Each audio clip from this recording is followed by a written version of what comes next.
Rightio, more than a horse, proudly brought to you. I've got that many sponsors now, I've got to make sure I look after them all. Woodlands Stud with American Ideal, Lower Long Farms, Kath McIntosh actually collected the horse. Now at Benstud with Mark and Tracey, and of course I'm sponsored by Nutrient, Barristock, you name it. Everyone else is getting involved, it's getting bigger and bigger, but it's breeding season, right in the heart of breeding season. It's been a big year, but we've finally got a foal from our American Ideal Onthecrestofwave cross, and it's out the back there. I'll get some video footage and throw over the back, but it's been a long haul, guys, but it's great to have a foal on the ground. Yeah, definitely. Yep. And she's it's just nice to have a safe foal on the ground, and we've got some really good footage for you of the birth and everything, and I think all the owners have loved and enjoyed seeing that as well. So.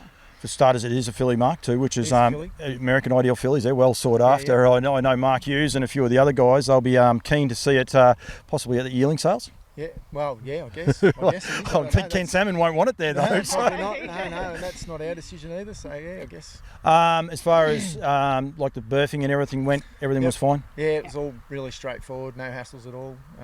Presented fine. She laid down and did all the work herself. Like, it wasn't, we assisted a little bit, always do, but yeah, it was no hassles at all. It's a long road, but it does come around pretty quick. It wasn't that long ago that myself and Kath were talking, basically, collecting American Ideal, and getting the semen sent here. And there was a few issues. She had 3 or 4 attempts, I suppose, to get in foal, but at the end of the day, it makes it worthwhile. What's the feedback? Have you had feedback from Ken and the guys about the filly? Yeah, they're wrapped with the footage and everything that we've got. She's only a week old, so we've just got obviously the video of the birthing, and then the few, and they're wrapped with what they've seen so far. So hopefully they might get a chance to get up here and actually see her in the flesh, which would be great. Yeah, especially without COVID and the likes being on the cards, it makes it a lot better. People can get around here, and it's important, and it's just it's good to see mares and foals. Got a couple of mares running around now out the back. How's your year been this year for you guys here with the foal, and everything's been good? Yeah, it's been a good year. The season's been really kind to us. The hot weather hasn't really hit us too hard.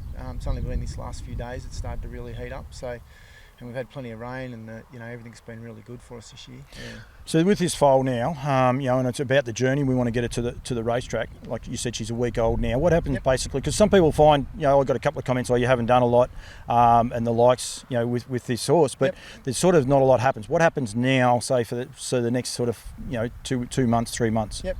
So she'll come back. The mare will come back through in I think Sunday. She'll come back through just to be scanned on her foal heat, and then rebred again in about I think it's usually around 18-20 days after she's foaled.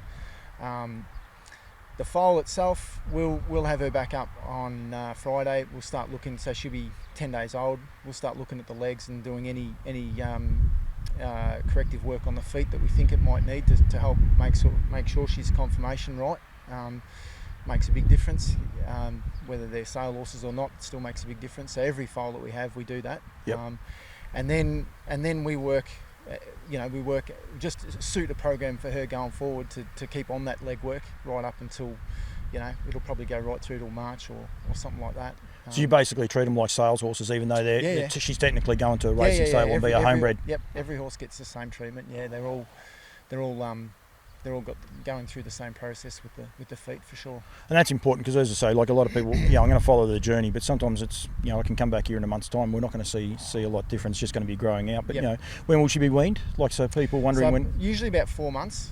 Yep. So these ones will now be after. They'll be after I'm envisaging after the nutrient sale, which is in April. Yeah. And that's one of the things you say 4 months, but with sales on and things like that, you got a lot on. So just depends on there. So that might be our next thing. We might come up when she's been weaned and do a bit of a progress report on her then and go from there. Guys, thank you very much for giving your time, because it's a very, very busy time of year, and she is a week old. We were going to be here last Thursday, I think it was. Yep. But decided it was going to rain, and you guys were carting hay, so we actually had to put it back a little bit. So I really appreciate your time, and I appreciate you giving up the journey, and just help and show the journey of some of these beautiful horses that we have. And thank you very much. And as I said, this has been brought to you by a host of sponsors and supporters, and we need them to be able to raise awareness for how they go. But Mark and Trace, thank you so much. No worries at all. Thanks, Paul.